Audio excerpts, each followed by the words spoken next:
My business partner of 4 years emptied our company account and resigned by text. £23,000. Gone. On a Thursday morning. By the time I saw the notification, he was already on a flight. Marcus and I had met at a networking event 6 years earlier. Same industry, complementary skills, similar ambitions. The kind of meeting that feels like it was supposed to happen. We spent a year talking about going into business together before we actually did it. We had a shareholders agreement drawn up properly, a business account in both names, a small but genuinely profitable consultancy that we'd built from nothing. I trusted him completely. That's the thing I keep coming back to. Not naively, I thought. We had legal agreements. We had separate oversight of the accounts. We had every structure in place that you're supposed to have. What I didn't have was a second signatory requirement on withdrawals above a certain amount. We'd discussed it when we set up the account and decided it was unnecessary given the level of trust between us. That decision cost me £23,000 and a year of my life. His text arrived at 9:47 a.m. 3 sentences. He said the partnership wasn't working for him anymore. He'd taken what he considered his fair share of the accumulated reserves, and he wished me well. I read it standing in my kitchen in my dressing gown. I called my solicitor before I called anyone else. That was the best decision I made that year. My solicitor was direct. The withdrawal was almost certainly recoverable. Marcus had no legal right to unilaterally take company funds, regardless of how he'd characterised it to himself.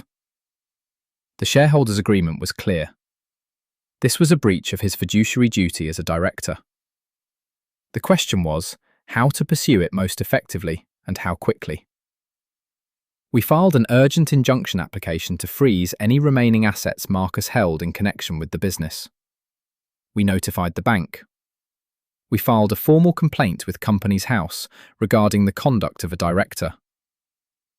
Marcus had gone to Spain. I found this out through a mutual contact who hadn't yet heard what had happened and mentioned it casually over the phone. I passed the information to my solicitor. The next few weeks were some of the hardest I've experienced. The business kept running, I made sure of that.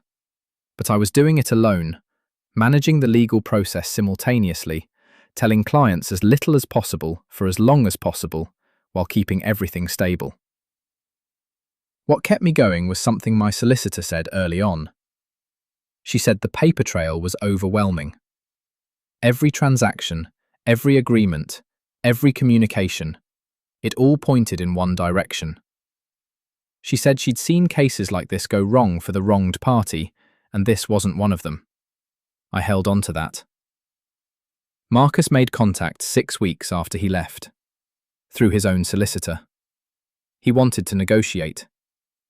I knew then that we had already won. His position was that the £23,000 represented his share of profits he felt had been unfairly distributed over the previous 18 months. He had no legal basis for this.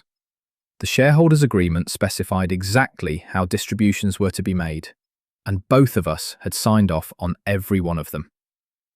His argument wasn't a legal argument, it was a grievance dressed up as one. My solicitor had seen it before. We didn't negotiate on the core amount, we went to court. The judgment took 4 months to come. He was ordered to repay the full £23,000, plus interest, plus a contribution toward my legal costs. He was also disqualified from acting as a company director for 3 years. A consequence of the Companies House complaint that I hadn't fully anticipated, but that felt entirely appropriate. He paid in instalments. The last one cleared 14 months after he'd boarded that flight to Spain. I rebuilt the business alone. It took about 18 months to feel stable again. Really stable, not just functional. It's in better shape now than it was when there were 2 of us, which I'm still processing. I have a business partner now. Different person, different industry background. Single signatory limit of £500 on our company account. Everything above that requires us both. I don't think I'm naive anymore. I'm not sure if that's a good thing or not. If you've ever trusted someone completely and been completely wrong, drop it in the comments. And if you want more complete stories with no part twos that never come, follow the page. New story every day.